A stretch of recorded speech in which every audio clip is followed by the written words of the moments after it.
Olá, tocantinenses, de norte a sul e de todas as regiões do Tocantins, tudo bem? Chegando por aqui na TV Assembleia com mais um episódio do nosso podcast A Casa é Sua Cast, o podcast que leva para vocês as informações detalhadas sobre os impactos, das leis aprovadas pelos 24 deputados estaduais do Tocantins. Esse programa de hoje tem assunto sério, viu? Assunto importante, principalmente você que é mãe, que é pai, pessoas aí da área da psicologia. Vamos discutir um assunto que nos últimos anos tem cada vez mais preocupado a sociedade em geral, que é a questão da saúde mental no ambiente escolar e nas escolas, porque uma das atuações dos deputados estaduais, então, estão aí voltadas para esta questão. Hoje, nós vamos discutir a Lei 4.355, aprovada neste ano pelos deputados, que cria aí a política de valorização da vida nas escolas estaduais. Assunto importante, pertinente. Essa lei ela é de autoria do deputado estadual Cleiton Cardoso. Então, uma lei que foi aprovada pelos 24 deputados estaduais e que fala muito sobre a saúde emocional dos estudantes, também ali dos professores, de quem está na sala de aula e de quem está no ambiente escolar em geral. Assunto importante, se é importante, a gente debate aqui. A gente sabe que é um grande desafio estar com a saúde mental em dia, seja na sala de aula ou fora da sala de aula, E essa é uma questão que impacta muito a vida das pessoas de todas as idades e também de todos os níveis sociais. No caso dos adolescentes, então, a gente sabe que a questão do desequilíbrio emocional afeta os comportamentos e também causa depressão, automutilação e, infelizmente, até suicídio. Para os jovens estudantes que não estão conseguindo lidar com as suas dores e com as suas aflições, o ambiente escolar deixa de ser um lugar do conhecimento para se tornar, por muitas vezes, aí, um lugar de tormento, como dizem alguns pesquisadores aí. E, infelizmente, os dados mostram um aumento nos casos de automutilação e até de suicídio entre os jovens. Tem um estudo da Fiocruz, por exemplo, que ele revela aí um cenário assustador que preocupa as autoridades do país e institucionais de todo o mundo com relação a este assunto. E aqui no Tocantins, os deputados estaduais estão cada vez mais ampliando o debate sobre o assunto e apresentando propostas que tratam aí, dessa temática tão importante para ajudar a enfrentar o problema. Por isso, um dos projetos aprovados recentemente, já esse ano, é esse do deputado Cleiton Cardoso, que institui essa política de valorização da vida nas escolas estaduais. O projeto já foi sancionado, inclusive, pelo governador do estado, Wanderley Barbosa. O que diz a lei? Vamos entender a lei? É a Lei 4.355, de 8 de janeiro deste ano. Ela dispõe sobre a política de valorização da vida nas escolas estaduais, com o intuito de alertar todos os segmentos estaduais, da comunidade escolar também, sobre a realidade emocional das crianças e adolescentes, a fim de promover estratégias de saúde emocional e também de prevenção de situações de crise. Dentre as diretrizes aí da política, conforme prevê a lei, está a de fornecer informações e indicadores para a comunidade escolar com relação a situações que caracterizem suicídio, depressão e automutilação. A lei também tem como norte o desenvolvimento de ações para o fortalecimento desse vínculo afetivo aí, emocional entre professores e alunos e também manter a harmonia entre os estudantes. A política inclui atendimento escolar especializado em caráter preventivo, assegurando orientação e também encaminhamento individual aos alunos, pais, responsáveis legais e também a equipe técnico-pedagógica da unidade de ensino. Então, esses são os aspectos que tratam a lei. Vamos entender mais em detalhes, nos debruçar aí sobre os aspectos dessa lei e quais efeitos ela tem trazido na prática e nas escolas aqui do Tocantins, embora seja uma lei recente. E para tratar comigo do assunto, eu estou com dois especialistas importantes aqui que atuam nesse assunto e também voltados aí às escolas do estado. Ela que é psicóloga da equipe multiprofissional da Gerência de Desenvolvimento Socioemocional da SEDUC Tocantins, é a Jaiana Milhomem. Jaiana, prazer recebê-la, bem-vinda. Prazer, eu agradeço pelo convite, estou aqui representando a Gerência de Desenvolvimento Socioemocional da SEDUC e, assim, Essa lei foi aprovada recentemente, mas a realidade da valorização da vida pela Secretaria de Educação do Estado, ela já é uma realidade, ela já vem sendo, vamos dizer assim, está em processo de consolidação, não está mais em processo de implementação, desde a aprovação da Lei 13.935 de 2019, que prevê a implementação de psicólogos e assistentes sociais na rede pública de ensino. Certo. E até mesmo antes disso, que a rede estadual ela conta com orientadores educacionais, que também está voltada para essas questões da valorização da vida, da saúde mental dos estudantes. E já há bastante tempo. Aí, com a implementação da lei, esses profissionais foram adentrando aos espaços escolares. E agora, muito recentemente, né, em junho de 2013, a SEDUC ela passou por uma reestruturação e criou a Gerência de Desenvolvimento Socioemocional, que é a responsável pelas essas equipes multiprofissionais que estão diretamente ligadas a essa valorização da vida, à saúde mental e a outros aspectos nessa área dentro do ambiente escolar. Muito bacana. E quem também está com a gente para discutir mais o assunto, ele que é psicólogo da equipe multiprofissional da Escola Estadual Frederico Pedreira, uma das primeiras escolas de Palmas, Jorge Arão Almeida Carvalho. Jovem, né? Bem-vindo aqui ao nosso debate. Obrigado, é um prazer estar aqui com vocês, falando de educação, falando de valorização da vida no ambiente escolar e vamos lá conversar. Muito bem, vamos falar na perspectiva da educação e da SEDUC. Eu queria que você nos contasse de que forma a Secretaria Estadual de Educação lida com essas situações de depressão, de automutilação e suicídio nas escolas do Tocantins hoje. Atualmente, eu acredito que a principal frente para lidar com essa temática de saúde mental, do sofrimento psicossocial, é mesmo a implementação de uma equipe multiprofissional no ambiente escolar. Uhum. Nós percebemos que essa inserção de especialistas na área, de psicólogos, de orientadores educacionais, de assistentes sociais no ambiente escolar, ela vem mesmo para fortalecer essa questão e trabalhar numa perspectiva mais de um desenvolvimento integral do estudante, porque assim nós podemos discutir no âmbito desses fenômenos de sofrimento psíquico, que entra não apenas a depressão, mas outros fatores de ordem de sofrimento, de autolesão, e até mesmo de suicídio, mas a principal frente que nós devemos ter em consideração é a prevenção. Prevenção, verdade. E essa equipe está dentro da unidade escolar justamente para isso, para prevenir. E atualmente, no Estado, o Estado tem 500 unidades escolares. Tem mais de 150 mil estudantes. Então, assim, para entender mais ou menos essa estrutura. Eu faço parte da SEDUC, da Gerência de Desenvolvimento Socioemocional, que faz parte de uma estrutura mesmo hierárquica. E para facilitar, para aproximar isso, a SEDUC é estruturada de uma forma que, em cada região do Estado, nós temos 139 municípios. Então, em cada região do Estado, nós também contamos com uma equipe que está para aproximar, para subsidiar e orientar essas equipes multiprofissionais. E, da mesma forma que tem psicólogo, orientador educacional, assistente social na SEDUC, aqui mais no âmbito da gestão, de pensar diretrizes, de pensar políticas públicas, porque é importante frisar que a inserção desses profissionais é uma garantia de uma política pública na educação, o fortalecimento de uma política pública, de uma cultura de valorização da vida na educação. Então, para pensar isso, nas regionais, existem as 13 superintendências regionais de educação. E, no âmbito das escolas, no âmbito mesmo da execução, nós temos a mesma equipe lá em loco, na unidade escolar. Entendi.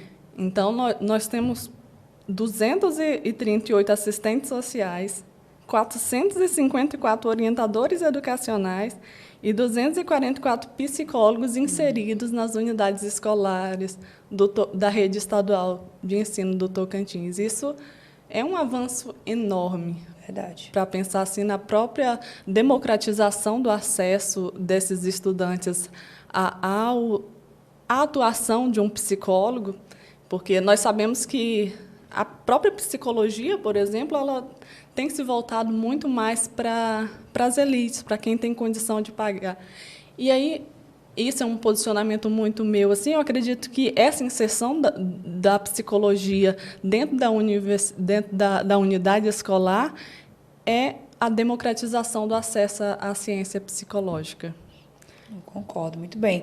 Muito interessante a sua explicação. Quer dizer, então, que esse corpo todo que você falou aí de profissionais que estão aí, eles estão distribuídos para atender a 139 municípios e as mais de 500 unidades escolares. Isso. E aí, pensando mesmo assim, no âmbito de todo o território do Tocantins. Certo, entendi. Para todos os alunos terem acesso.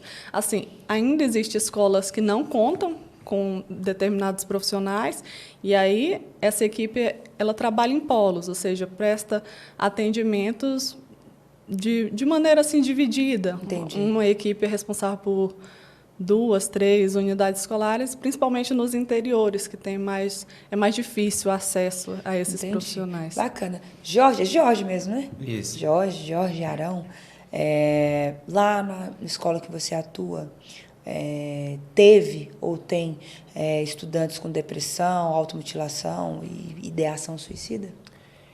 Conta um pouquinho pra gente. Infelizmente, essa é uma realidade, e uma realidade diária, né, cotidiana, do contexto escolar. Como a Jaiana bem trouxe, né, a gente está nesse processo de implementação da Lei 13.935, que é a garantia, né, tipo, do acesso dos psicólogos e dos profissionais do serviço social dentro das unidades escolares, né? A Certo. implementação da lei, ela foi muito importante para a gente poder conseguir ter esse olhar diferenciado dentro da unidade escolar. Um olhar que vem para ser a equipe multiprofissional, né? Então, um olhar tríade. É o olhar pedagógico, o olhar do saber da psicologia e o olhar do saber do serviço social, caracterizando, né, essa integralidade do biopsicossocial, né, que é o que a SEDUC vem trabalhando nas formações com a gente, para a gente estar repassando isso para as unidades. Muito bacana. E você atua numa escola que atende adolescentes, né, jovens, que são, digamos assim, público prioritário nessa questão, nesse assunto das escolas, né? Como é que é o seu relacionamento enquanto profissional dessa área de suporte emocional com eles, diretamente com os alunos? Olha, Porque não é todo mundo, né, que está disposto a se abrir para alguém, principalmente jovem, né? Isso, é verdade.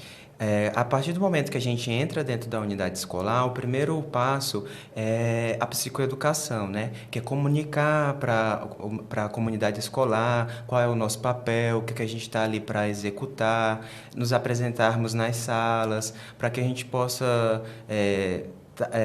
para que eles possam conhecer o nosso serviço e o que a gente está ali para fazer, né? Que é um outro viés. A psicologia escolar educacional, ela é diferente da psicologia clínica, né?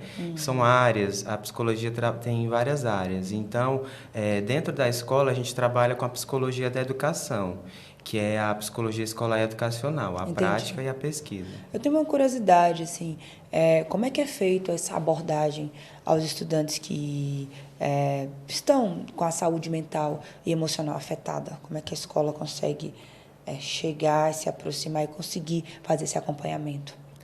A gente trabalha principalmente com a prevenção. Certo. A nossa principal ação dentro da escola é o caráter preventivo. Então, é o combate, o enfrentamento de violências para que a gente para que a gente possa tentar diminuir esses índices, né, de depressão, de automutilação e ideação suicida. Entendi. Jaiana, eu queria que você nos contasse aqui para os telespectadores da TV Assembleia, de que forma, digamos assim, quais são os principais fatores que contribuem para essas situações aí de depressão, de automutilação e de ideação suicida entre os estudantes?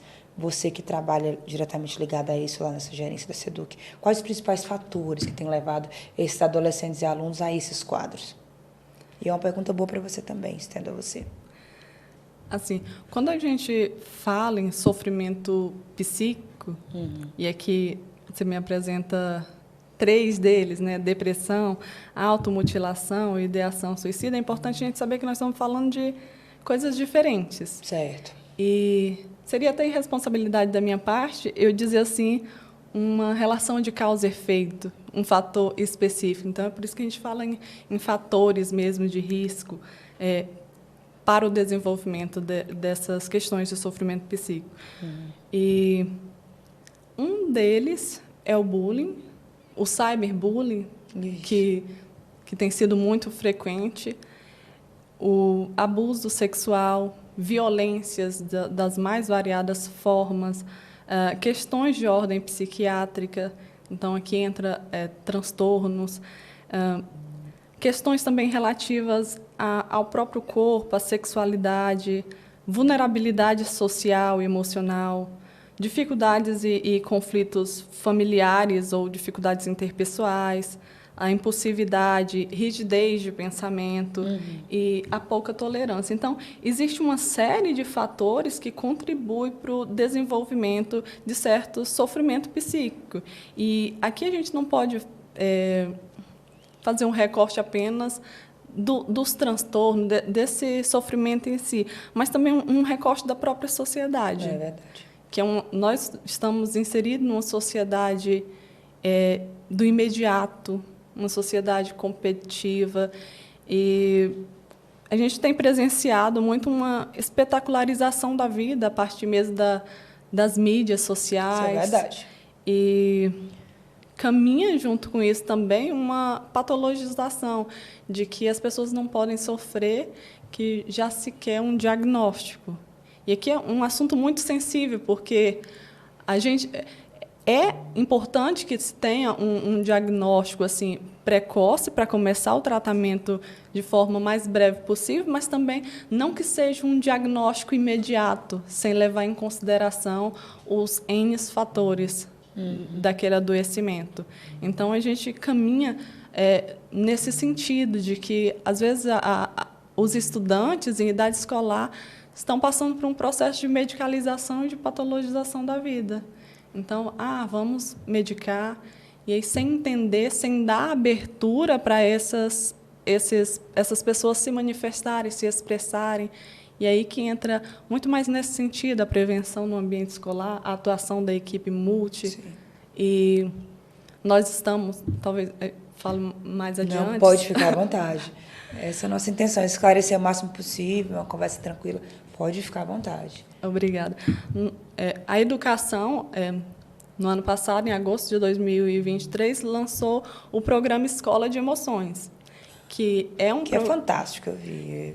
Que é um programa que busca não apenas inserir ações pontuais sobre o desenvolvimento de competências socioemocionais, mas que seja instituído mesmo uma forma de programa de uma educação socioemocional na escola que esteja contemplado em todas as áreas, e principalmente ali a partir do projeto de vida. Então, foram distribuídos materiais didáticos. Legal. E de uma forma muito rica, porque o material contempla o tripé, que é a família, o estudante e o professor.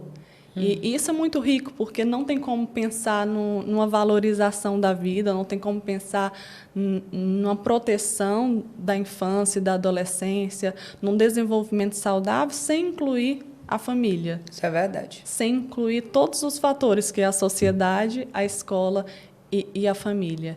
Então, para mim, esse programa assim, veio mesmo para fortalecer o desenvolvimento integral do estudante e contribuir nesse processo de implementação dessa transformação mesmo, porque até pouco tempo o que a gente ouvia era que escola é lugar apenas de estudar.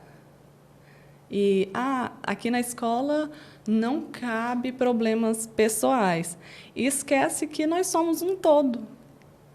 Aonde eu for, eu vou levar as minhas características de subjetividade, os fatores que interferem na minha saúde. Da mesma forma é o aluno, quando ele adentra os portões da escola, ele não deixa todos os conflitos que ele vem passando de ordem familiar ou social fora dos portões. Entendi. Adentra com ele. Entendi. Jorge, ela falou uma coisa importante, que foi, dentre os fatores que podem levar os alunos para essa situação, a questão do bullying. Você que trabalha direto na unidade escolar, que você tem observado na prática ali sobre essa realidade do bullying? E principalmente do cyberbullying que ela falou, né? Ainda é muito frequente, ainda é um dos grandes gargalos aí dessa questão da saúde emocional? A prática do bullying, né, que é a violência sistêmica, a intimidação sistêmica no ambiente escolar, ela é muito forte ainda. Então, ela é uma das principais ações que a gente tem no plano de ação dentro da escola, né? Esse plano de ação tem que contemplar o combate e o enfrentamento do bullying durante todo o ano letivo, e não apenas em datas específicas, porque é uma realidade. Então, a gente precisa identificar essa realidade e encontrar formas e estratégias de combatê-las. E aí a gente tem algumas, como rodas de conversa, pensar em estratégias ou ações pontuais com turmas que vêm apresentando esses comportamentos. Uhum. E é importante também, com relação ao bullying,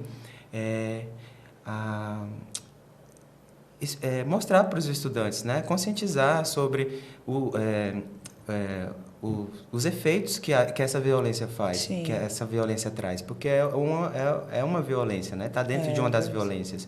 E dentro da escola a gente tem diversas violências.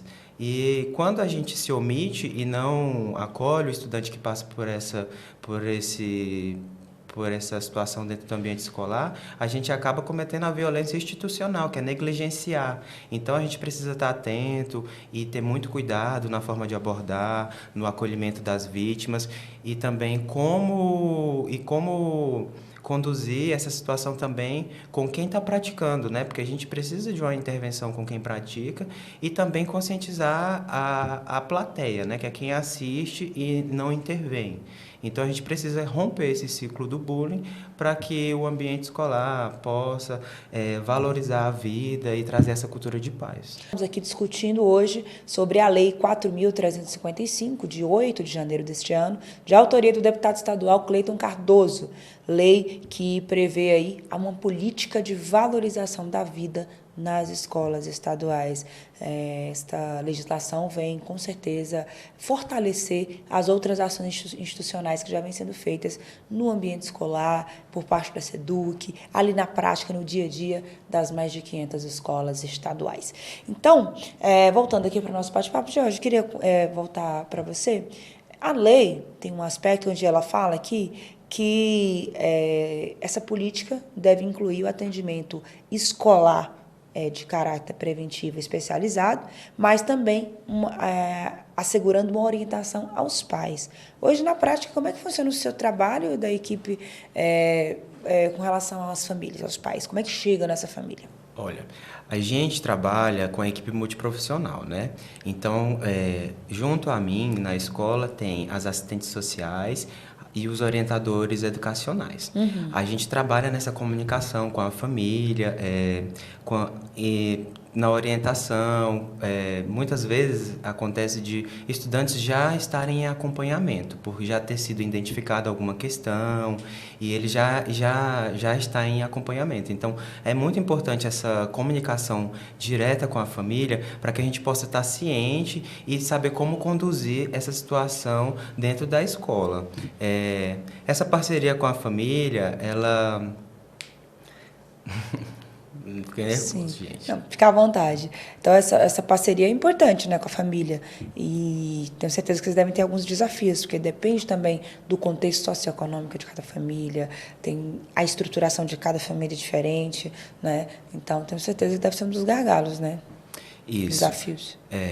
é um dos desafios, até porque mesmo a escola estando ali localizada na 106 Sul, a gente tem estudantes de toda a região de Sim. Palmas. Temos estudantes de Taquaralto, temos estudantes de Luzimangues. Então, a gente tem que observar e acolher a especificidade de cada um desses estudantes. A escola não pode ser mais esse lugar de punição, né? A gente não tem que estar ali para vigiar e punir o estudante. A gente tem que estar ali para acolher, encontrar alternativas de reconhecer os problemas, as questões e encontrar alternativas para que a gente possa resolver as situações. Muito bom, é a visão de quem trabalha de perto. Jaiana, uma informação também muito importante para quem está nos assistindo, de que forma os pais e professores podem identificar precocemente sinais de depressão, de automutilação e também aí da questão suicida nas escolas. Suas orientações sobre isso. Então, quando uma criança, um adolescente, ela está passando por um sofrimento intenso, assim, que perpassa os limites da crise normal da adolescência, ela demonstra alguns sinais. E é importante, dentro da escola, todos estarem atentos aos sinais e os pais em casa. Que sinais são esses? O adolescente, a criança está demonstrando ali uma mudança de comportamento, como, por exemplo, em caso de autolesão, é frequente o adolescente começar a usar umas roupas mais largas, compridas, que busquem cobrir o corpo. Uhum. E nós estamos no Tocantins, que o calor aqui é terrível. Então, já é um sinal de alerta. Sim.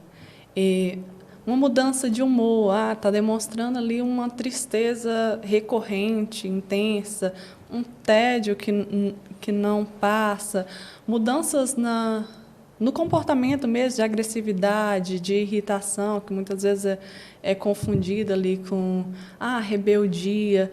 E, às vezes, ele está apenas demonstrando alguns sinais de que precisa de ajuda. E, dentro da unidade escolar, a principal manifestação é na alteração do desempenho escolar. Então, era um aluno que tirava boas notas, que tinha um comportamento ali muito aceitável e, de repente, mudou completamente. Ou, pelo contrário, ele se retraiu, também é um sinal de alerta. É verdade. E esses todos são sinais que é importante o pai, a mãe, o familiar estar atento. E também agora, com as redes sociais, é importante também verificar isso, porque muitos alunos, por exemplo, postam fotos de cortes, Verdade. posta textos com desabafo na internet. Isso também são sinais e é importante estar verificando e estar acompanhando de perto.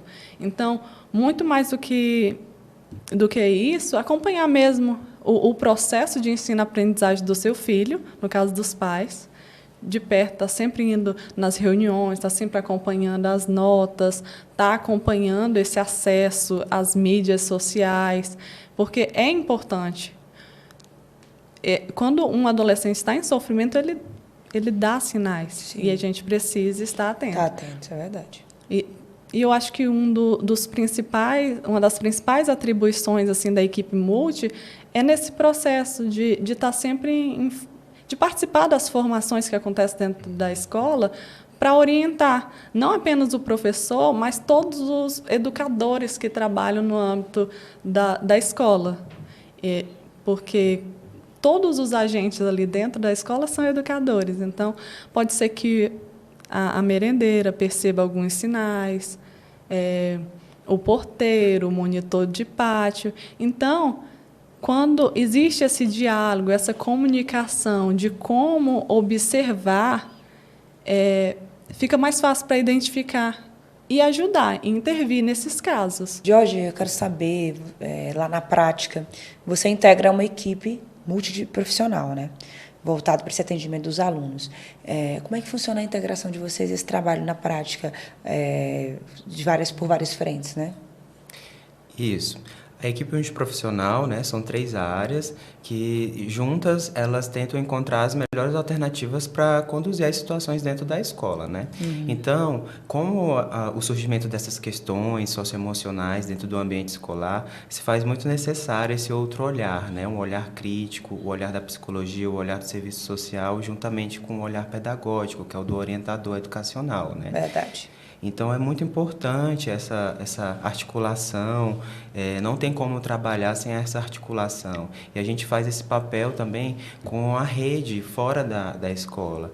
Então, a partir do momento que a gente vê a necessidade de um estudante, que ele precisa... a gente tenta tudo na escola. A partir do momento que a gente não consegue mais ali, que a gente não tem mais a autonomia, que a gente não tem mais como... beneficiar esse estudante, auxiliar, ajudar, a gente encaminha para a rede de proteção. Então, tem os órgãos, a gente tem que estar atento, qual a função de cada um, para que a gente possa fazer esse atendimento assertivo e que muitas vezes, se isso não for feito da maneira correta, o estudante ele pode ser revitimizado, né? Então, ele pode sofrer mais do que aquilo que ele já está passando. Quando o estudante ele segue o fluxo de atendimento para a rede, mas ele acaba sendo exposto de forma desnecessária. Jaiana, eu quero saber se a SEDUC ela recorre ou usa, às vezes, algum tipo de parceria com outras instituições, sejam elas públicas ou privadas, para conseguir fazer um atendimento psicossocial. Não só dos alunos, mas também dos pais, dos professores e até dos outros servidores das escolas. Como o Jorge acabou de mencionar, a gente trabalha em rede. Certo. Então, é importante a educação se colocar como rede também. Então, em todos os casos, existe uma rede de proteção, que a assistência social, a saúde, por meio do CAPES, os CREAS, os CRAS, a Unidade Básica de Saúde, enfim, todas as instituições que compõem essa rede. E, por outro lado, as superintendências e as unidades escolares também têm autonomia para afirmar parcerias com outras instituições privadas ou ONGs, por exemplo, por meio das clínicas, escolas, das universidades, e para ofertar esse atendimento psicossocial, ou encaminhar, no caso. No âmbito da SEDUC, recentemente também foi criada a Gerência de Atenção ao Bem-Estar dos Profissionais da Educação. Então, por meio dessa gerência, está sendo implementado, instituído ações e estratégias de atenção ao bem-estar e à valorização desses profissionais. Tanto aqui no âmbito da SEDUC, quanto, como eu mencionei, da maneira hierarquizada lá nas regionais, nas unidades escolares, também está sendo ofertado esse tipo de ação para valorizar esses profissionais. Bacana. Jorge, você como profissional, me conta, como é que você avalia o resultado na prática desse trabalho que você faz junto aos alunos? Eu avalio que é um trabalho fundamental nos dias atuais, nessa contemporaneidade. Sim. Ai, gente. Pode ficar à vontade, fica à vontade, tranquilo. Essa já é a última pergunta. Caleb, vem 37. Vamos lá, respira. Vamos lá. Você quer que eu faça a pergunta de novo? Né? Como que você avalia, assim, sobre a questão do que você se sente útil, feliz de poder estar contribuindo? Acho que é uma coisa nesse sentido. Ok, tá. Então, vamos lá. Vamos para a resposta dele. Pode. Olha, eu sou fruto da educação, né? Então, hoje, voltar para estar na educação, para mim, eu tenho isso mesmo como uma grande conquista. Eu vejo como um grande trabalho, uma grande oportunidade de poder contribuir com a vida desses estudantes e nesse enfrentamento de violências e nessa questão da valorização, né, da vida e nessa cultura de paz. Bacana, muito bom. Parabéns pelo seu trabalho. Em seu nome, eu parabenizo o trabalho de todos que atuam nessa parte de assistência emocional e psicológica nas escolas do Tocantins. Tenho certeza que são muitos desafios diários, mas a gente precisa estar unido enquanto sociedade, não só a escola, para dar esse suporte que os alunos precisam, que os nossos jovens e adolescentes precisam. E esse foi o grande objetivo da lei aprovada aí pelos 24 deputados estaduais, lei do deputado Cleiton Cardoso. Para a gente caminhar para o encerramento, eu queria que você citasse para a gente, Jaiana, quais são os principais desafios para a implementação de ações de valorização da vida nas escolas? Então, eu acredito assim que os principais desafios mesmo da implementação dessa política seja a primeira dela da resistência à mudança. Porque a educação já vem trabalhando dessa forma, há muito tempo. E aí chega agora essas mudanças de que deve trabalhar as competências socioemocionais, que deve acolher o aluno, entra profissionais que até pouco tempo não pertencia a esse universo da educação, que é o psicólogo e o assistente social. E aí ele traz certas aberturas que antes não existiam, que é essa abertura para o diálogo, para construir grupos, para fortalecer a subjetividade desses alunos de uma outra forma. Então, aproveitando os espaços escolares para trabalhar a partir do diálogo. E a outra questão é o engajamento da família. Que é importantíssimo, né? Que, às vezes, a família transfere a responsabilidade da educação apenas para a escola. E aqui entra o principal desafio, que é a escola delimitar o seu papel, colocar os limites do seu papel, atribuir o papel da família e atribuir o papel da sociedade. Porque nós não estamos sozinhos. Nosso trabalho é um trabalho em conjunto, um trabalho formado por várias pessoas. E esse também é um desafio, esse engajamento da família.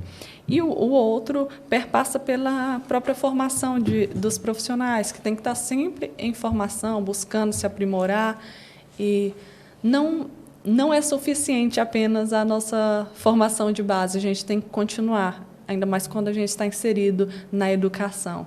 Então, uma formação específica para trabalhar a educação socioemocional, a psicologia, eu, enquanto psicóloga, eu digo, a psicologia escolar e educacional, no contexto mesmo de uma psicologia que tem uma base social, que se afasta do atendimento clínico, psicoterapêutico, que muitas vezes é o principal foco, e os demais profissionais também da educação. E o outro é a própria sobrecarga da rede, porque muito se fala em encaminhar, e aqui também entra o próprio papel da escola. O que a gente pode fazer enquanto escola para não precisar chegar nessa questão de encaminhar? Então, prevenir, promover saúde. Ana Bock, que é uma psicóloga social, ela tem dito que a escola deve ser um espaço de promoção da saúde. E isso já há muito tempo. Então, esse é um dos principais desafios, é transformar a escola nesse ambiente de promoção de saúde, de promoção de diálogo, de espaço de acolhimento, e não apenas vamos dizer assim, uma fábrica de conhecimentos. Para além disso, um espaço de socialização e de fortalecimento da subjetividade e desenvolvimento integral dos nossos estudantes. Muito bem. Eu quero agradecer você pela participação, a SEDUC. Quero agradecer você, Jorge, que trabalha lá no dia a dia, ligado aos alunos. Escola Frederico, mandar um abraço para todos os professores e alunos. É uma escola pioneira aqui de Palmas, né? Que tem a sua importância histórica. E desejar Sucesso para vocês e todas as equipes que estão nos 139 municípios, porque a gente está falando de algo importante, que é a valorização da vida, né? E esse é um assunto que merece esse e vários outros programas. E você que está nos acompanhando aqui pela TV Assembleia, hoje a gente discutiu aí a lei, né, que já está em vigor no Tocantins, que institui a política de valorização da vida nas escolas estaduais, com esse intuito, né, de alertar todos os segmentos da sociedade e também da comunidade escolar sobre a realidade emocional das crianças e adolescentes, a fim de promover estratégias, né, de saúde emocional, prevenção e situações de crise, até porque todas as vidas importam, né? Isso. Agradecer vocês mais uma vez, desejar sucesso. E é isso. A gente está aqui sempre debatendo, trazendo para vocês as leis importantes e essa aqui que traz um benefício grande no reforço à estruturação de profissionais e de ações na rede educacional do Tocantins.